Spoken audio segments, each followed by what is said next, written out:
Welcome to Mission Community Nutrition. I am Autumn Gressett. In our efforts to make tasty and nutritious meals, we will be making a cauliflower pizza crust, homemade pesto, cauliflower rice with baked pesto chicken, and a baked pesto chicken salad wrap. Unfortunately, we are still in the pandemic, specifically phase 2. As you will see, we are abiding by public health requirements.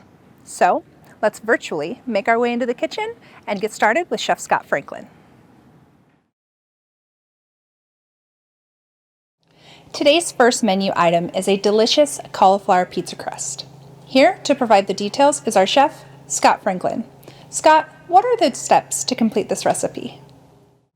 Thank you, Autumn. For today's recipe, we'll need 5 to 6 cups of frozen riced cauliflower. I chose an organic brand this time. We will need some oregano, basil, Italian seasoning. We will need 1 egg whipped. We're going to need some mozzarella cheese, some of our quick tomato sauce that we made from the last episode, salt and pepper, and Parmesan cheese. So what we do is we start with our frozen cauliflower, and I'm just going to take it, open it up, and spread it all onto a pan with a piece of parchment paper in the bottom so the cauliflower doesn't stick.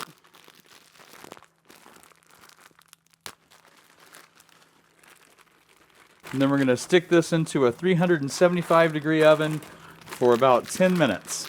And what we're really trying to do is we're trying to cook a little bit of the moisture out of it so we can make it into a pizza crust. I'm going to go stick this in the oven. I'll be right back.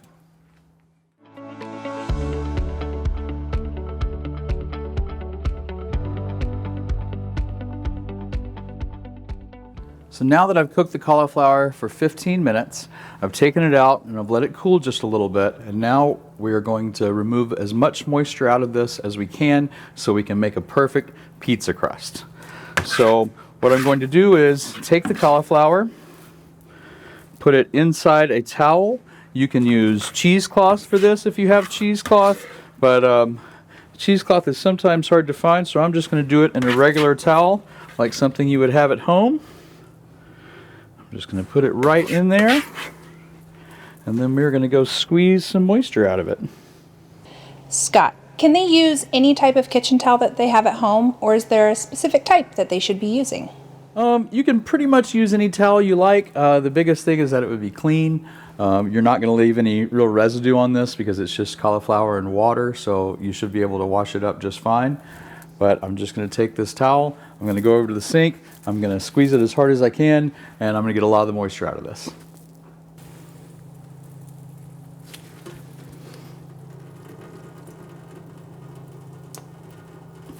So you want to squeeze as hard as you can, and you want to do this several times. And the key is to be patient. And you squeeze for a while until you see it stop dripping, and then you squeeze it again, and then when you think you're done, squeeze it one more time. Scott, I see you've raised the oven temperature. How much did you raise it, and where are we at? So I've raised the oven temperature to 450 degrees, and what we're going to do is we're going to par bake our pizza crust and get it absolutely ready to go.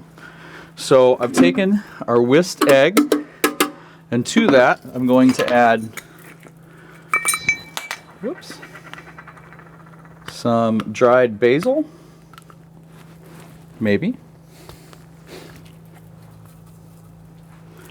I'm going to add some dried oregano.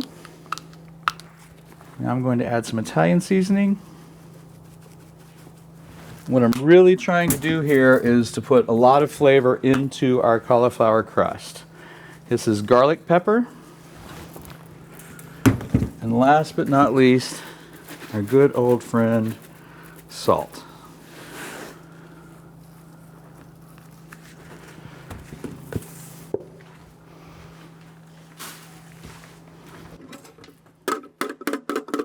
With all that together,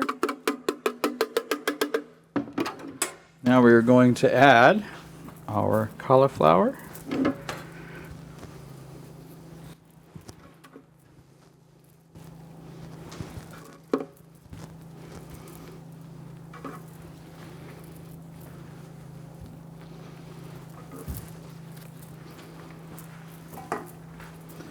I'm gonna mix this up really, really good.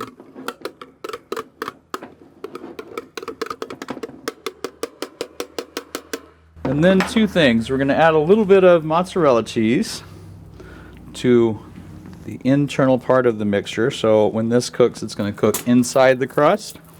And then we're gonna add a little Parmesan cheese, but I'm gonna put Parmesan cheese on the top and bottom. So I'm gonna take my grater. I'm just gonna grate a little bit of Parmesan cheese straight on to where I'm gonna put my dough. And what this is gonna do is Parmesan cheese, when it cooks, it makes like a really nice crust. So I'm gonna get a crust on top of my crust, basically.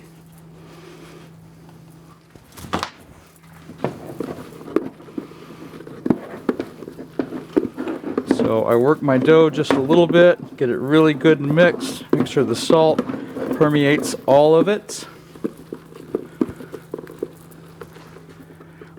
Take it, put it right here, and just treat it like a pizza dough.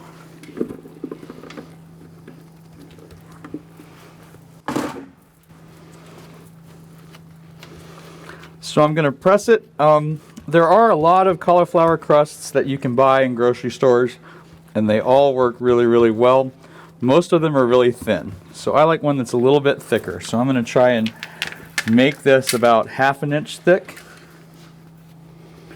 And I want it to be really tight and compressed, so I'm going to keep running my hands around the outside, making the round shape, and then just pressing in the whole time.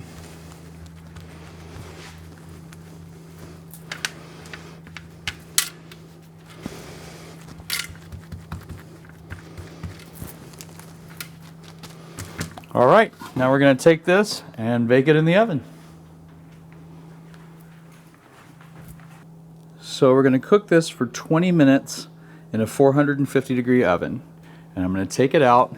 I'm going to take a spatula and run all the way underneath the pizza crust and try to flip it very gently and put it back in the oven for a couple more minutes.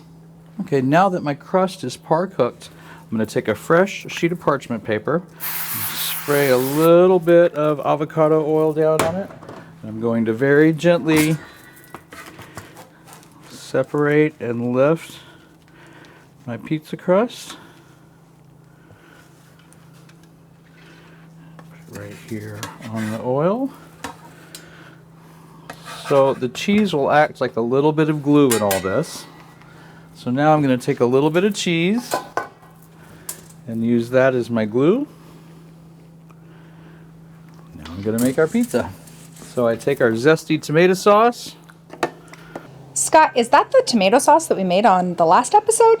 This is, and now all I've done is I cooked it for a little while longer, and then I put half of it into a blender, and I just changed the consistency to something more like a pizza sauce consistency. I'm going to take it, spread it all around.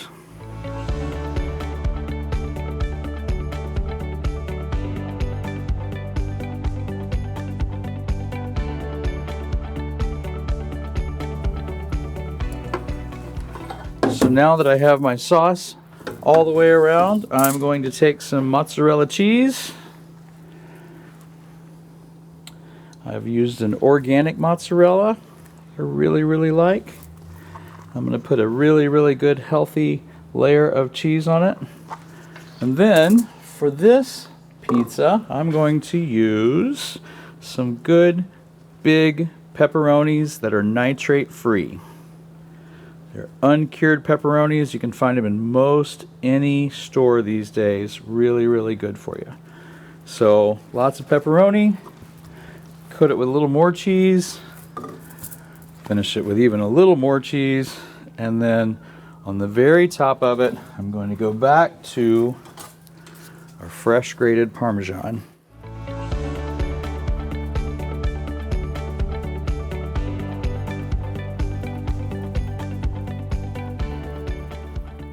And then back to our 450-degree oven.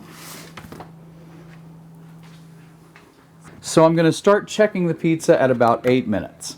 What I'm looking for is for the cheese to be melted and some of my sauce and cheese to be bubbling, but I don't want any extreme coloration on the pizza.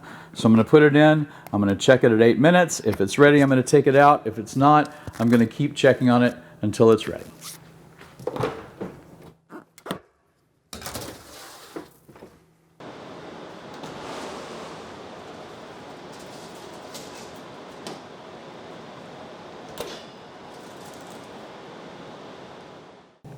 That pizza looks delicious. Up next, we're going to be making a homemade pesto. Scott, can you explain to us how to do this? For our pesto today, we will need fresh garlic, fresh basil with the stems mostly removed. We're going to use avocado oil, pine nuts, and mozzarella cheese. And we're going to do it in a blender. You can do it in a blender, you can do it in a food processor.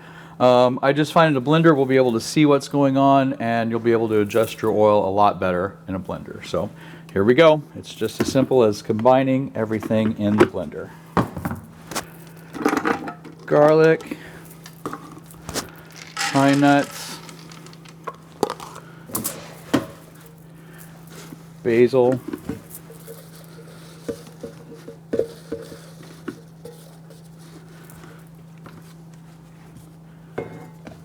okay, so I have about 2 cups of fresh basil in here, pine nuts, garlic.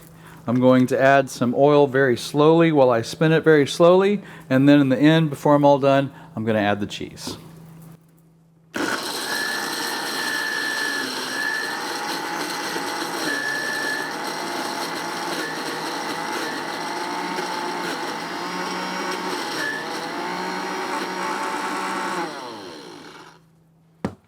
Sometimes you have to stop for just a second and just tamp everything down.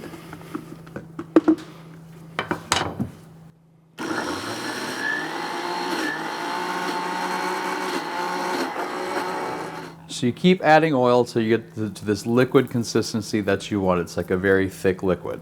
So now that I'm here, my last step, I'm going to add the cheese. I may need to add a little bit more oil. We'll see in just a moment.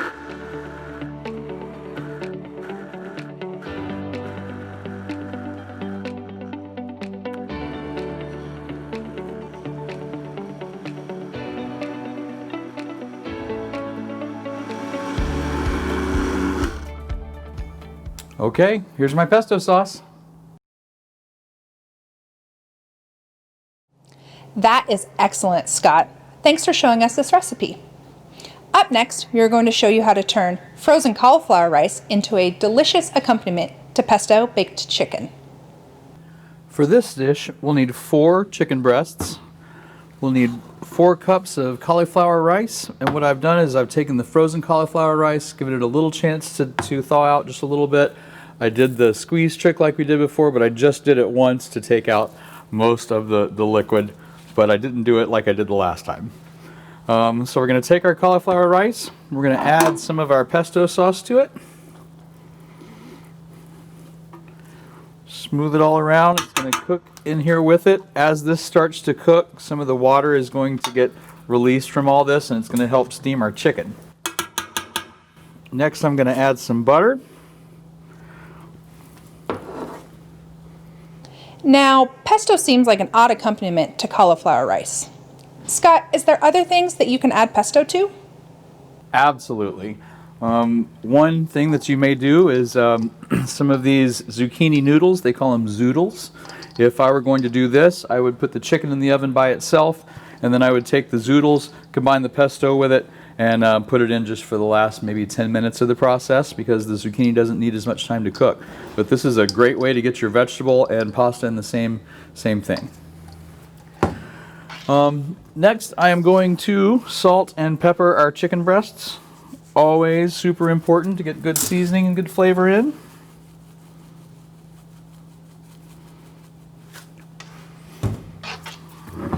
So I'm going to take some of our leftover pesto and I'm going to coat it on the top of our chicken, and it's just going to bake. It's going to loosen up a little bit, coat the entire chicken, and provide a little bit of a crust, but really this amazing flavor.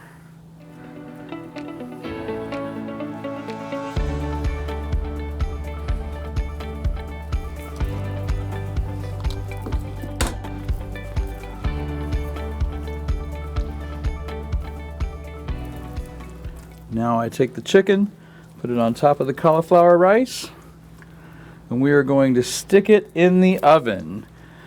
For this recipe, we're going to cook the chicken at about 325 degrees for about 45 minutes. You'll know when it's done when you take a meat thermometer, you stick it in the thickest part of the chicken, and it registers 165 degrees. Keep cooking it until it registers 165 degrees. When it comes out, you're going to let it rest for 5 minutes, let it absorb all those juices, and during that time you're going to stir up the cauliflower and the pesto together, and in the end you're going to have a fantastic entree.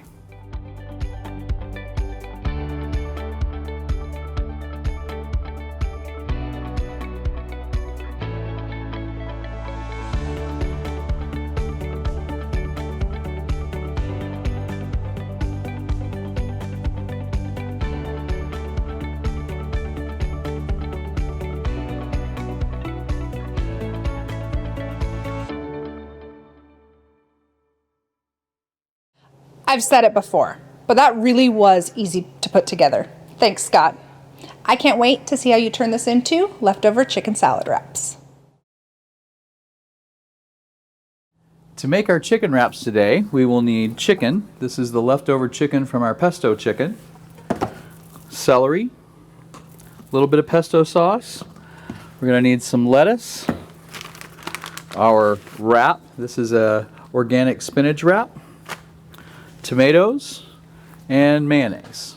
So we start by taking our chicken and adding some mayonnaise.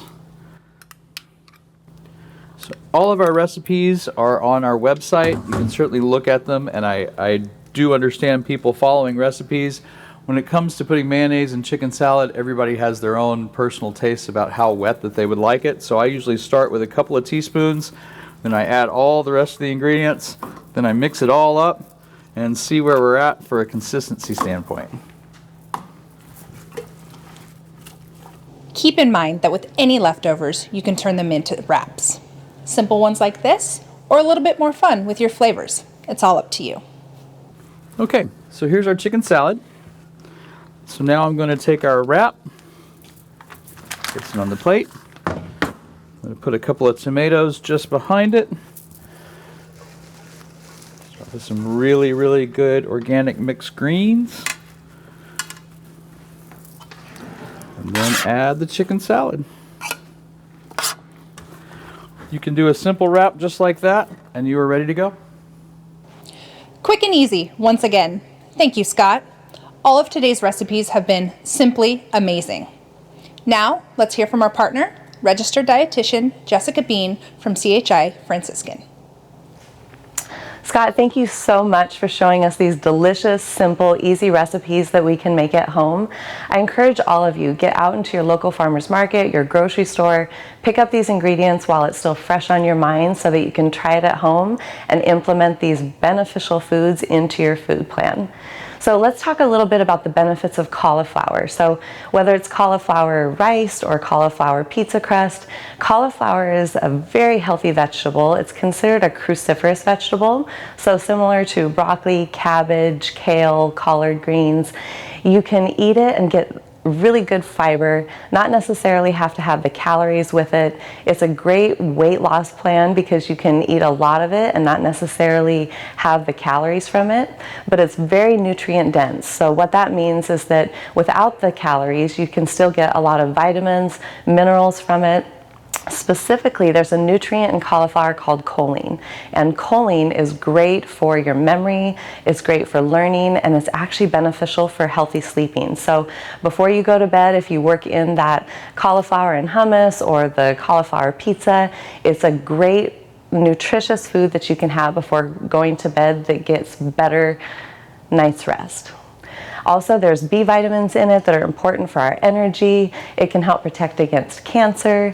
And like we talked about in the first episode, cauliflower is that really white, bold color, and it has that good strong odor and flavor that help protect against all of the different things with antioxidants, with giving you great flavor and protecting your cells. So enjoy cauliflower and try to work it into your food a whole lot more. Have fun with it. Let's talk about oregano. Oregano is rich in nutrients, specifically the minerals of potassium, calcium, iron, and magnesium. USDA did a research study that found that oregano is actually one of our most potent antioxidants to help protect against cancer, to help protect our cells. And so if you can incorporate oregano, whether it's dry or fresh, it's great to work in. It actually helps lower that bad cholesterol, so it takes it out of our arteries and helps our blood flow smoother. It has the anti-cancer properties. It's very low in calories. It has that rich green color, has a very pungent odor, a good flavor, so you can work it into your foods easily, and it's actually good for your digestion. So try to make sure that you're getting plenty of oregano. It's good for your immune system, has antibiotic properties, and is one of those super herbs. So enjoy oregano too. Okay, so for basil, basil is actually considered an herbal medicine. It is that healthy. And basil is loaded with vitamin K, so it can help with blood clotting. It's actually a very powerful antioxidant, helps protect against breast cancer, colon cancer, and other types of cancer. It's anti-inflammatory, so if you maybe struggle with arthritis or asthma, it actually helps reduce inflammation. It also has antibacterial properties, so maybe you're fighting a cold, you can put basil in your tea, you can work it into your salads, like we're using it in a pesto in this case. You can work basil into a lot of your foods, infuse it into your water. It's actually super low in calories. It again checks those 3 boxes of being really bold in color, having a pungent flavor and odor. You can add it at the very end of cooking so it really pops in flavor, and enjoy the basil because you can work it in. Again, it's in your local farmers markets. Pick it up and have fun with basil. And let's talk briefly about walnuts or pine nuts, whatever you may choose to work into your pesto. Nuts are phenomenal for you. They're incredible in protein. They're high in iron. You get vitamin A, vitamin E, which helps benefit your body with those antioxidant properties. They boost energy. They give you quick energy for workouts. If you're out hiking, have some of those cupful of nuts. They are higher in calories, so you don't need a whole lot of them. You can have a smaller portion. Walnuts specifically are really good for omega-3 fatty acids, which help your eyes, your heart, your brain. There are anti-inflammatory properties, so it boosts your immune system and helps fight premature aging. So to stay young, keep getting in those servings of nuts. And they're very, very rich in the anti-inflammatories that can help protect against cancer. So keep your bones strong. Eat your nuts, try to make sure that you're getting those different vitamins and minerals, and since it's a good source of iron, you can keep your blood strong too. So I hope that you've learned some great tips today that have excited you, that you're ready to embrace your nutrition and this journey together. We can have fun, we're gonna learn new things, go home, try these new ingredients, and really enjoy these culinary delights. Take care. Thank you, Jessica. That was all very informative. We hope you all will use today's recipes. We look forward to bringing you healthy and tasty choices on future episodes. Thank you for joining us on Mission Community Nutrition. To find these recipes and more information, please visit nutritiouscommunity.com. Support for Mission Community Nutrition comes from the following. Thank you. CHI Franciscan, Spectra, City of Federal Way.